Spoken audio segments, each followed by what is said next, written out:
तो जब हम आंसर राइटिंग की बात करें तो जनरली मैं आंसर में बोलता हूँ कि आंसर में 3 पार्ट होते हैं। पहला हो गया आपका कंटेंट, दूसरा हो जाता है आपका स्ट्रक्चर, और तीसरा होती है आपकी प्रेजेंटेशन। अब देखो कंटेंट मतलब जो क्वेश्चन पूछा गया है उस पर आपको कितनी नॉलेज है। मान लो अगर क्वेश्चन आया आपका 1857 के रिवोल्ट के ऊपर। ठीक है, अब 1857 के बारे में आपको क्या क्या पता है, कितने कॉजेज पता है, कहाँ कहाँ पे हुआ, वो सारी चीजें आपको पता होनी चाहिए, वो क्या आपका कंटेंट पार्ट। ठीक है, बट ये तो एक चीज हुई। अब content is only one part और only one aspect of the answer writing. उसके अलावा there are various other things associated with answer writing, वो हो गया स्ट्रक्चर और प्रेजेंटेशन। अब मेरे को पता है कि 1857 के कोजेज क्या क्या हैं, बट अगर मैं उसे रैंडमली लिख दूं कि पहला खोज हुआ कि उन्होंने कन्वर्जन करवाए, दूसरा हो गया कि उन्होंने ग्रीस कार्ट्रेज यूज कर ली, थर्ड मैंने लिख दिया कि क्रिश्चियन मिशनरी आ गई, फोर्थ हो गया कि डिस्क्रिमिनेशन होता है, तो मेरे कंटेंट बिल्कुल सही है, राइट। मेरा जो आंसर है, आंसर में मैं कुछ गलत चीज नहीं लिख रहा हूँ, मैं ओनली सिर्फ रेलेवेंट चीज ही लिख रहा हूँ। बट क्या वो इंप्रेसिव है? तो दैट वॉन्ट बी इम्प्रेसिव, क्योंकि वहां पे कोई स्ट्रक्चर नहीं है मेरे आंसर का। मैं एक बार लिख रहा हूँ कल्चरल पॉइंट, एक बार लिख रहा हूँ रिलीजियस पॉइंट, फिर दूसरी बार लिख रहा हूँ इमीडिएट कोज क्या है, तो कुछ एक स्ट्रक्चर नहीं आ रहा है, राइट। तो rather than writing everything which I know, what what we should do is हमें अपने आंसर को एक स्ट्रक्चर देना है। ठीक है, अब स्ट्रक्चर कैसे दे सकते हैं? स्ट्रक्चर हो गया, हम उसे, हम बात करेंगे मल्टी डायमेंशन, हम उसे अलग अलग सेगमेंट में तोड़ सकते हैं। तो मैं जनरली क्या करता है, अगर 1857 की कोजेज के ऊपर क्वेश्चन आया, what are the causes of 1857 revolt, what would I do, I would break that question और break break my answer into different sub parts. पहला हो जाएगा कि रिलीजियस कोज क्या थे, सोशल कोज क्या थे, इकोनॉमिक कोज क्या थे, ठीक है, इमीडिएट कोज क्या था। ऐसे में 4 5 में डिवाइड कर दूंगा, छोटी छोटी हेडिंग देके उसके दो दो पॉइंट्स लिख दूंगा, राइट। तो उससे क्या हुआ, मेरे एक आंसर को मैंने एक स्ट्रक्चर दे दिया। पॉइंट्स मेरे भी सेम रहेंगे जो आपने लिखे हैं, बट मेरे में डायमेंशन ऐड हो गई, राइट। इन दैट वे क्या हो रहा है, जो एग्जामिनर है उसको दिक्कत नहीं हो रही है चेक करने में, उसको साफ साफ पता चल रहा है कि अच्छा मैं किस किस चीजों की बात कर रहा हूँ। ठीक है, ये वो स्ट्रक्चर की बात। दूसरा, अब 1857 की क्वेश्चन है, ठीक है, मैंने लिख दिया 1850, इंट्रोडक्शन दे दिया, मैंने अपने बॉडी की जो कॉजेज है उसमें ऐसे मैंने सब पार्ट कर दिया, और बाद में कंक्लूड करते हुए कुछ अच्छा सा कंक्लूजन भी लिख दिया। बट अगर मैं यहाँ पे एक मैप भी बना देता, मैप इन द सेंस 1857 का मैं नॉर्थ इंडिया का मैप बनाता और इसमें 5 6 जगह दिखा देता, तो उससे क्या होता, एक एग्जामिनर को मतलब एक डायग्राम आ गया मेरे आंसर में। अब डायग्राम से क्या, जो मोनोटोनी होती है ना आंसर की, वो ब्रेक हो जाएगी। तो उस तरीके से मैं अपने आंसर को सुंदर बना सकता हूँ। तो देखो स्ट्रक्चर से क्या हो रहा है, मैं स्ट्रक्चर से अपने आंसर को सामने वाले को दिखा रहा हूँ कि मेरे को ये चीजें आती है, मैं इसे अच्छे से ऑर्गेनाइज कर सकता हूँ, ऑर्गेनाइजेशन दिखा रहा हूँ। ठीक है, एंड सेकंड वाले में प्रेजेंटेशन से क्या हो रहा है, मैं अपने आंसर को ब्यूटीफाई कर रहा हूँ, सुंदर बना रहा हूँ। तो हर कोई लिख रहा है, हर कोई पॉइंट्स लिख रहा है, बट हर किसी के पॉइंट्स एग्जामिनर तक रीच कर रहे हैं या नहीं कर रहे, वो एक क्वेश्चन होता है। जैसे कई बार अगर आपने आंसर लिखा हो, तो कुछ लोग बोलते हैं, मतलब आप चेक कराओगे तो वो बोलेगा कि तुमने ये नहीं लिखा है, आप बोलते हो कि देख मैंने यहाँ पे लिखा है। Okay, so some people would say that you have not written a particular point, then you would point out that this is there in my answer. So what is the problem here, that you have written everything but that is not reaching the examiner. So your answer or the points which you have written is not reaching the examiner. So the problem is not with the examiner, the problem is that your answer is not highlighted enough, or the point is not highlighted enough that it can be reached to the examiner, and it is your job to make it happen.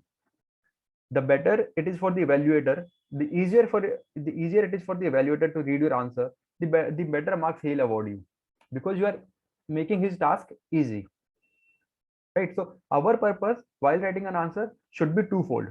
First, we should write adequate content. Second, we should present it in such a way that it is easier for the examiner to locate the content. So for that we use diagrams, we use underlining, we use box approach, like we will if there is a keyword, we will draw a box around it so that it is highlighted, right. In this way, what are we doing, we are showing to the examiner what all things we know.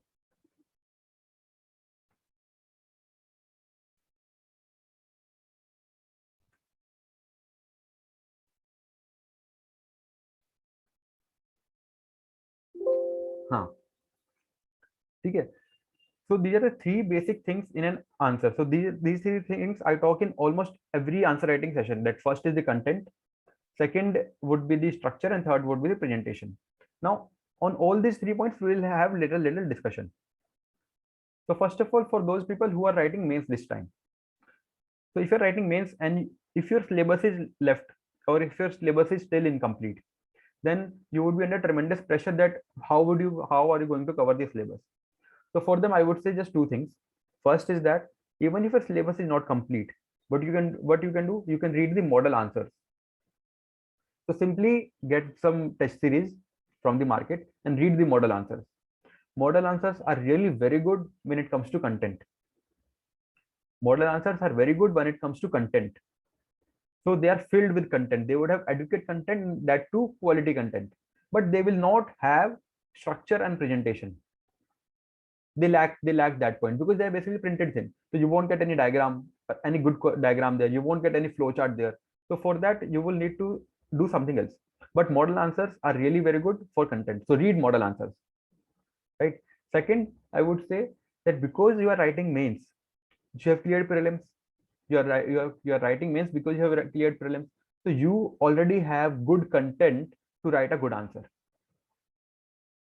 So feel satisfied that even if some topics are left untouched, you can write a good answer on that particular topic, right? So this is about content. Now I come to the structure and presentation part. So those all we'll discuss. So when it comes to structure, first of all, you need to understand that when we are talking about structure, you need to see the structure in the question itself. See in the sense, you need to identify which all parts are there asked in the question. Suppose generally what will happen, a question will have two parts, but it is not always that a question will have only two parts. Sometimes it can have only one part, sometimes it can have three or four parts. So that is your task to identify how many parts are there. So I'll show you some question. Can you see the slide on the screen?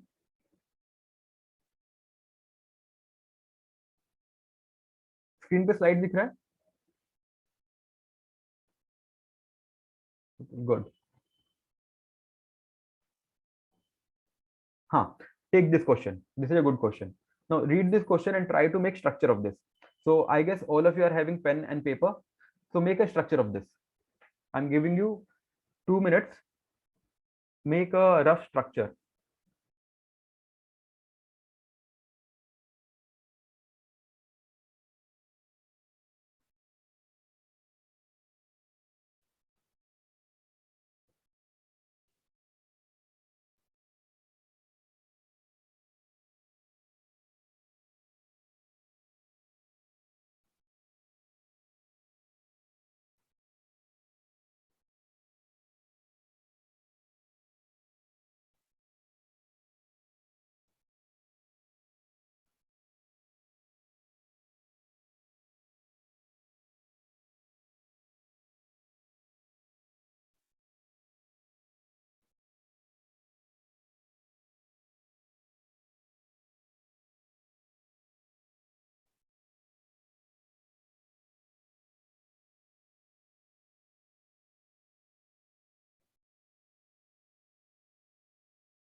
Okay.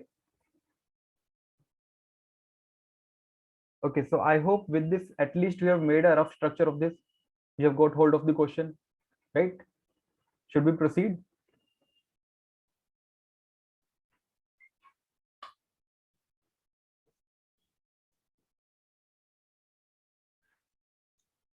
So if anyone wants to discuss the structure, want to show the structure, what they have written. Assigning CTM, Dundee March, then headings, why, how acted real. So very good. Aryan, you have Aryan is saying that definition, then Dundee March, then heading, why assault, and then how it acted and result. Anyone else? So it's better like you do this exercise rather than just attending this session. So if you really want to make some use of it, try to do this exercise. So I'll show what I have written, how I have done it. So first is the introduction. Now introduction is decent here. It could have been a better introduction. I could have used the better introduction, but introduction. Then I used why salt. Like why the question is about simplicity of the salt, simplicity and appealing nature of the salt. So I'm trying to answer the appealing nature here, right? The appeal part. How do I? The appeal part is answered in this part, the first why salt wala. Then the third part which I have made is use of salt as weapon, because that is asked in the question itself. So that I have drawn. Also with this I have drawn the diagram. Why? Because in one of the point I am mentioning nationwide salt protest. So I'm substantiating my point with a diagram. I could have just written these points: East Naukhali, Tamil Nadu, Malabar, whatever I have written. But with diagram, I'm showing or I'm giving a good look to my answer. And then in the answer, it is about the question is about, in the light of this, discuss. Then I'm discussing whether how it really, what was the result of it. So whether it was a success or not. So I'm discussing its success in the third part. So although it is very difficult to break different parts in the question itself, I have cut it into 3 different parts. First is the appealing nature, second relevance, and third is the success. Yeah, are you getting it? So this is how you break different parts. So I'll do one more question. See the second question, electoral bond. So I'm not going into content. So I'm not discussing anything on content. Content you can get from any source. I'm just trying to discuss the structure and presentation part. Read the second question about electoral bond. Elaborate statement. Okay.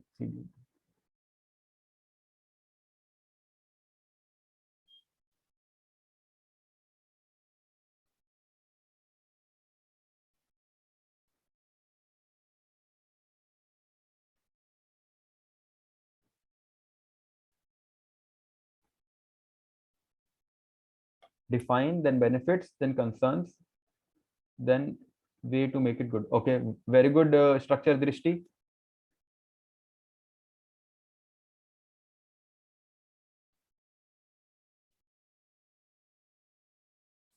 Anyone else?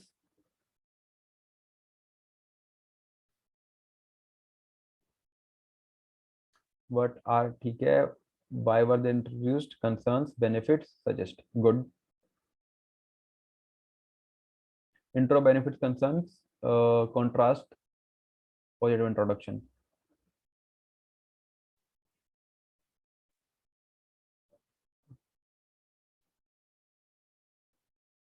Okay, so now if you see the question here, what are electoral bonds? The introduction would be about electoral bonds. We would be defining that. That is given. Everyone would write the same introduction, or this at least on the same lines. Now come to the second part. What concerns of its outweigh its benefits? So the question is basically asking about concerns. हमारा major focus किस पे होना चाहिए? Concerns पे. So concern would form a major chunk of our answer, right? But read the question again. What concerns of its outweigh its benefits? So it is not just about concerns. It is also asking us to compare concerns and benefits. So we would be writing major chunk on concerns, little bit about benefits. So this way we can answer it. This way we should answer it rather. Electoral bonds, then characteristics, concerns I have written in given a good space, right? Then 3 points in benefits and then analysis. Who is this who is marking on the screen? ये जो भी कर रहा है मत करो.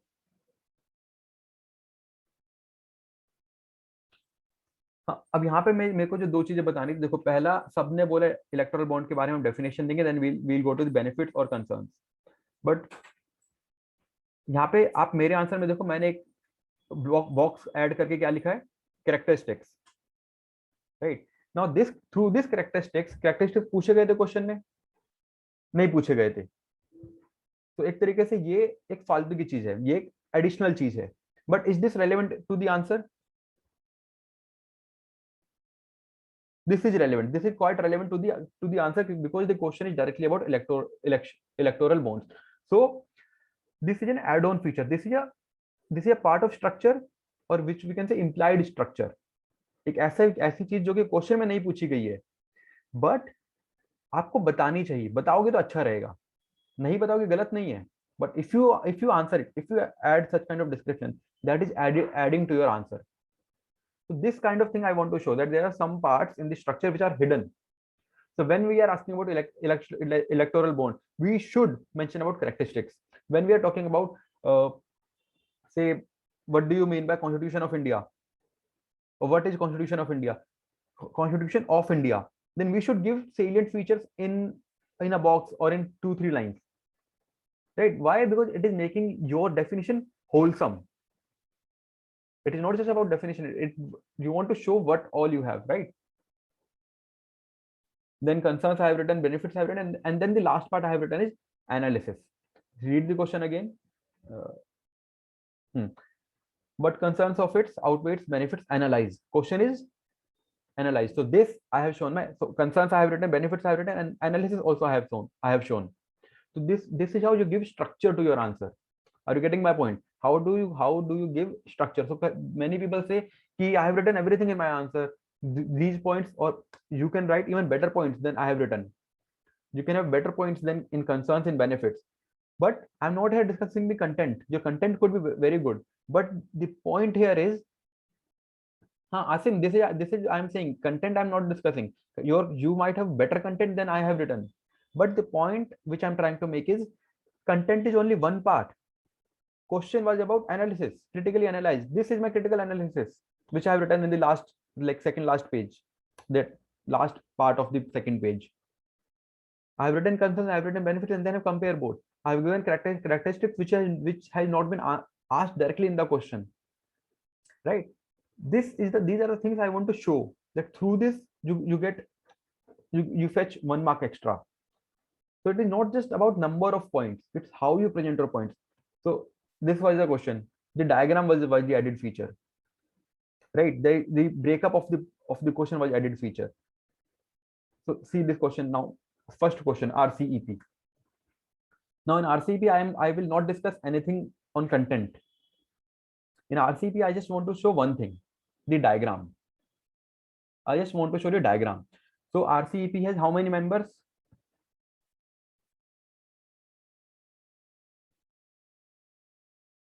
16, right? If I'm writing an answer, I should mention about 16 members, 16 countries. But mentioning 16 countries would require a lot of space. So rather than mentioning them individually, what we can do, we can just draw a diagram and show it in the map. So through this map, what all things I'm trying to do? I'm showing the extent of RCEP. कितना बड़ा area उसने cover करा है. I'm showing the countries, which all countries are there. I'm showing the relevance of RCEP, the market of RCEP, right? In this one, through this one diagram, I'm saving the space to just write the names. अगर सिर्फ मैं नाम लिख देता, जैसे मैंने introduction में लिखा है, कंपेयर करो ना इंट्रोडक्शन और मैप को, दोनों में स्पेस बराबर गया है, जगह मेरी बराबर गई है, but which one is more attractive? The diagram itself. This is the point I want to show, कि कम वर्ड्स में वर्ड्स को कैसे छोटा करना है. जितना आप वर्ड्स को कम कर पाओगे उतना अच्छा आपका आंसर होगा. These are the practice you need to do, कि कहाँ पे आप डायग्राम के थ्रू वर्ड्स कम हो जाएंगे. तो यहाँ पे मैं आपको ये नहीं बता रहा हूँ मेरा इंट्रोडक्शन अच्छा है, मैं बस इंट्रोडक्शन इसलिए लिखा है ताकि आप मैप से रिलेट कर पाओ.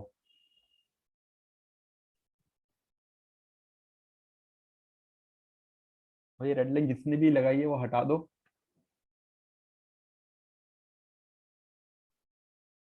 ठीक है. Pharmaceutical again normal question. हाँ, try this question. So we will do this last question, then we'll open the chat for discussion. कुछ किसी को कुछ पूछना होगा, we'll do this last question.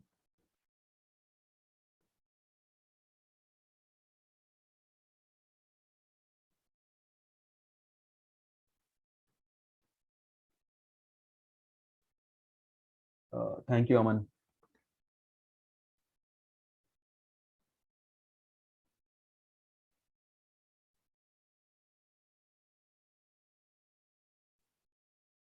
हाँ, tell me how are you going to answer this question? With the advent of William Bentinck, India felt a wind of change.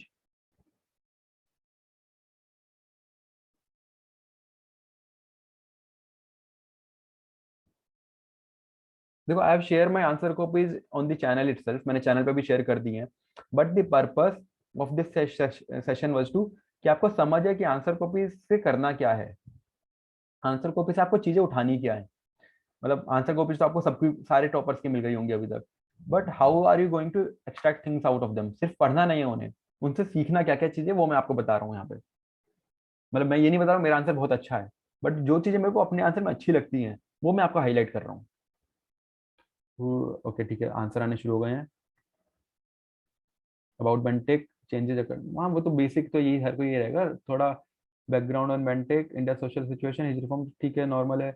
Very good, who is William, what are the changes he brought and the benefits. Benefits की बात की गई है क्या question में?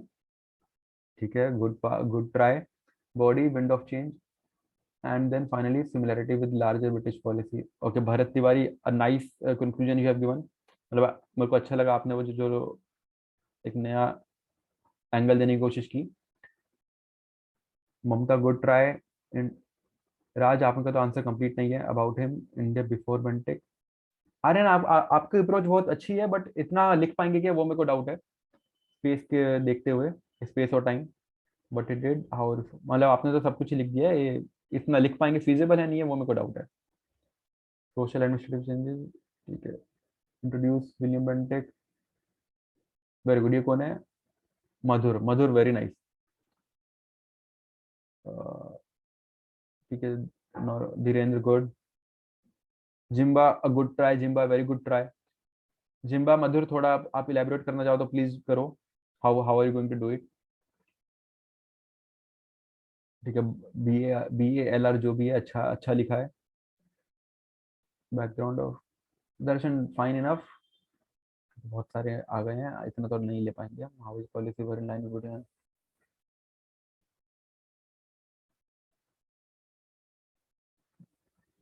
तो देखो यहाँ पे मोटा मोटा अगर मैं आपको बताऊं, if I talk about how most of us would be writing, जैसे मैंने अभी कमेंट्स देखे, most of us would be writing introduction about William Bentinck, जो कि मैंने भी एक नॉर्मल इंट्रोडक्शन दिया है। It's a decent introduction, good introduction, normal introduction, nothing bad in bad, nothing, it's average introduction. ठीक है, अब everyone have talked about wind of change. Wind of change मतलब क्या क्या उसके टाइम पे उसने करा। तो हम ऐसे 10 पॉइंट, सबके पास 10 पॉइंट होंगे। आपको लग रहा होगा आपको नहीं आता होगा, ये कंटेंट कम है, बट जब लिखने बैठोगे हर कोई 10 पॉइंट इस पे लिख देगा। The question, the catch here is, मैं आपसे एक नंबर ज्यादा कैसे लाऊं इस क्वेश्चन में? तो एक जने ने बहुत अच्छा दिया कि वो विंड ऑफ चेंज के बाद भी दिखाएगा लार्जर ब्रिटिश पॉलिसी के इन लाइन में है। That was a good thing, कि बताते हुए विंड ऑफ चेंज है भी बट नहीं भी है। That is a good approach. Other approach could have been, जो मैंने फॉलो करी, जो मेरे को लगता है कि अच्छा है, मैंने इसे डिवाइड करा। पर divided the answer into different sub parts.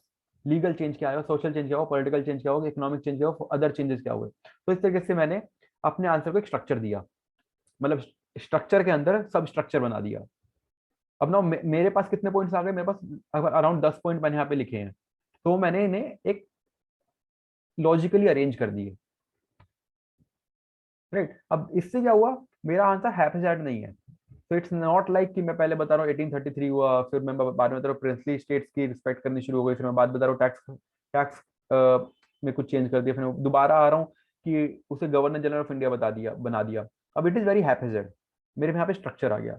This gives, मतलब इससे क्या हो रहा है, आपको देखने में पता चल रहा है हाँ भाई, बंदे को पता है answer, that the person who written this answer knows the answer, otherwise हैप्पीजैड होता। ठीक है, अभी अब ये कैसे होगा, तो इट्स नॉट अबाउट कि मेरे को आंसर आता था। ओके, हमारी मीटिंग खत्म होने वाली है 10 मिनट में। इट्स नॉट अबाउट मेरे को आंसर आता था, इट वाज कि मैंने उस टाइम पे दिमाग लगाया कि यार हर कोई ऐसा लिखेगा, मेरे को ऐसा नहीं लिखना है, मैंने बस लीगल चेंज लिखा और 1833 के पॉइंट्स लिख दिए यहाँ पे।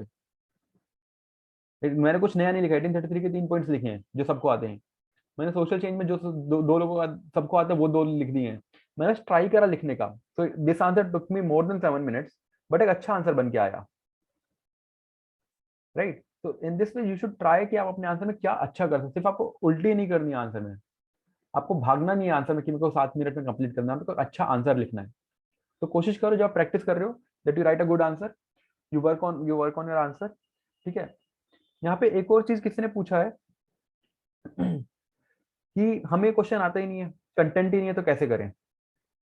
अब मान लो मेरे को विलियम बेंटिक के बारे में कुछ नहीं पता, मेरे को विलियम बेंटिक के बारे में नहीं पता, पॉलिटिकल इकोनॉमिक्स अदर चेंज नहीं आते, तो मैं इसमें कैसे लिखूं।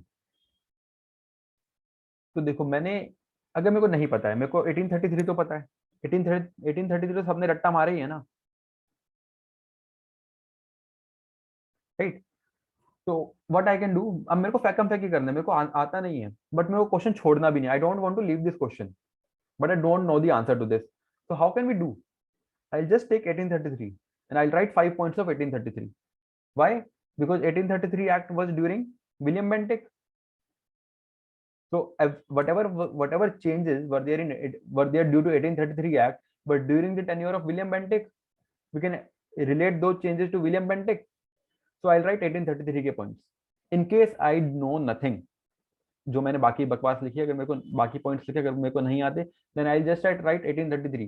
But if I know,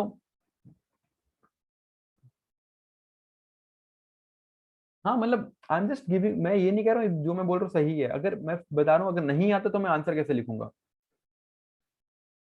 ठीक है।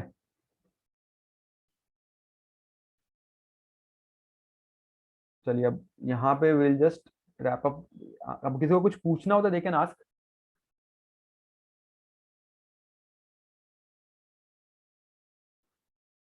Time management can be done with practice, उसके लिए तो आपको प्रैक्टिस ही करना पड़ेगा, मतलब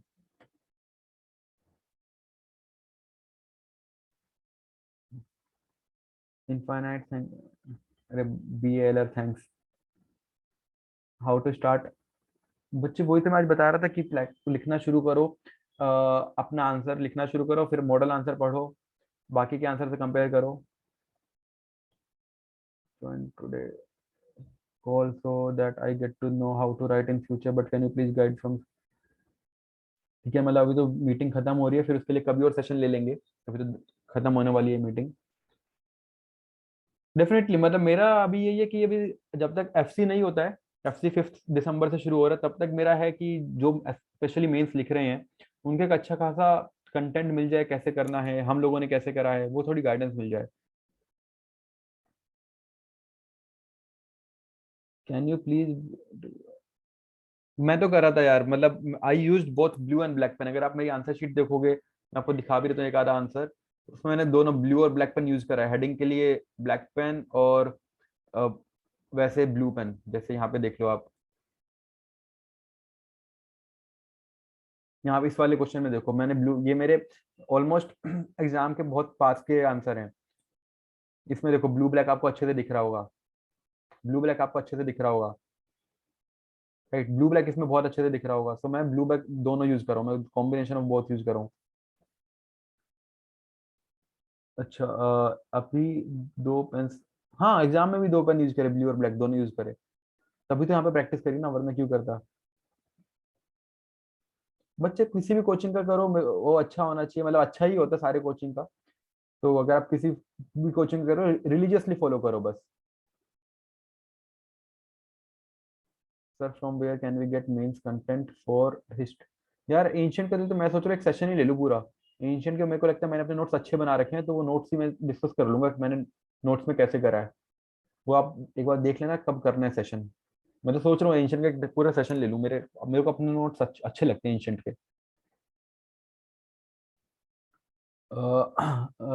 sir please tell which model and like I. यार देखो कोई भी टेस्ट सीरीज ले लो, मैं किसी एक का नाम नहीं लूंगा, वरना लोग फिर मेरे को ऐसा बोल देंगे मैंने उससे ऐसे कुछ।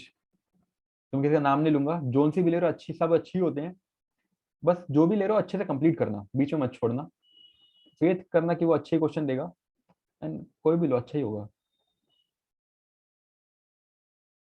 सर विद, हाँ जी यार मेरा सीएपीएफ में हो गया था फरवरी में सिलेक्शन, सीएपीएफ में असिस्टेंट कमांडेंट मेरा सिलेक्शन हुआ था इसी साल फरवरी में। और फिर अभी सितंबर में आईएएस भी भगवान की कृपा से बन गए।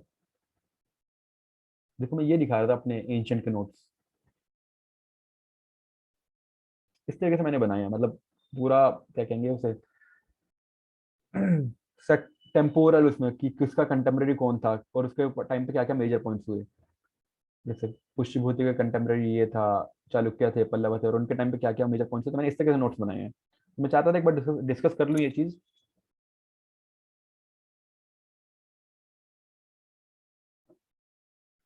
किसी को ये मैंने, हाँ मैं एक चीज बताना चाह रहा हूँ यार, देखो मेरा नाम बहुत सारे कोचिंग वाले यूज कर रहे हैं, तो मैंने कहीं से कोचिंग नहीं लिया है कहीं से कोचिंग नहीं लिया है। मैंने 2017 में तैयारी शुरू करी, खुद तैयारी शुरू करी। दी ओनली कोचिंग जो लेजिटिमेटली मेरा नाम यूज कर सकता है वो है शंकर आईएएस, क्योंकि मैंने वहाँ की टेस्ट सीरीज ज्वाइन करी थी। मैं वहाँ का सिर्फ आंसर राइटिंग टेस्ट सीरीज और कुछ नहीं था मेरा वहाँ से। और बाकी जो कोचिंग वाले नाम यूज करते हैं वो इसलिए यूज करते हैं क्योंकि मैंने इंटरव्यू दिया है। तो मैंने बहुत 8-9 जगह इंटरव्यू दिया है, वो मैं दिखा भी देता हूँ मैंने कहाँ का इंटरव्यू दिया है आपको। तो और उसके अलावा मैंने कहीं कोचिंग नहीं लिया आप कहीं से भी। तो अगर कोई भी मेरा नाम अगर यूज करे तो ऐसा मत मानना कि भाई मैं वहाँ पे पढ़ पढ़ के आया हूँ, मैं कोचिंग कहीं से नहीं लिया हूँ। देखो ये है जहाँ से मैंने कोचिंग ले रखी, इंटरव्यू दिए थे। Chahal IAS Guru, BNB insights, BNB नहीं दिया था, king maker, Bajirao, IAS Gurukul, Chanakya Mandal, Shriram, KSG, Byju, next IAS. हाँ, यहाँ मैंने इंटरव्यू दिए थे। इंटरव्यू मैंने अच्छी खासी जगह दिए थे यहाँ सब मैंने इंटरव्यू दिया, इनके अलावा मैंने कहीं इंटरव्यू नहीं दिया है, और मैंने कहीं से कोचिंग नहीं ली है, और ना मैं किसी कोचिंग का स्टूडेंट रहा हूँ। बस मैंने शंकर से आंसर राइटिंग जरूरी करा था।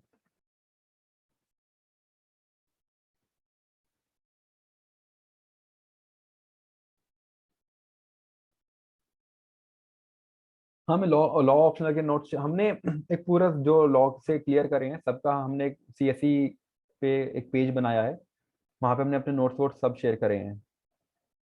वो मैंने चैनल पे डाला है, आप चैनल पे देख लेना, पूजा चौहान जो आप पूछ रही हैं। यार देखो मैं तो कोई भी मंथली नहीं पढ़ा हूँ, ना मैं 365 पढ़ा हूँ, ना कोई मंथली पढ़ा हूँ। मैं तो आंसर राइटिंग प्रैक्टिस करता था, और उसी से मैंने अपने नोट्स बनाए हैं। एक दिन मैं अपने नोट्स भी दिखाऊंगा अपने मेंस के ग्रुप पे मैंने डाल ही रखी ज्यादातर चीजें, बाकी एक दिन सेशन के थ्रू भी दिखा दूंगा। तो मैंने कोई ऐसे 365 वो सब नहीं पढ़ा है, सब मैंने खुद ही आंसर लिख लिख के तैयारी वो बनाए हैं। जैसे इस तरीके से बनाता था मैं नोट्स, अगर आपको दिखे तो, जैसे क्वेश्चन के ऊपर ही लिख दिए जो मेरे को याद करना है, क्वेश्चन के बीच में मैंने हाईलाइट कर दिया मैंने क्या क्या ऐड ऑन कर सकते हैं, इस तरीके से बनाता था मैं।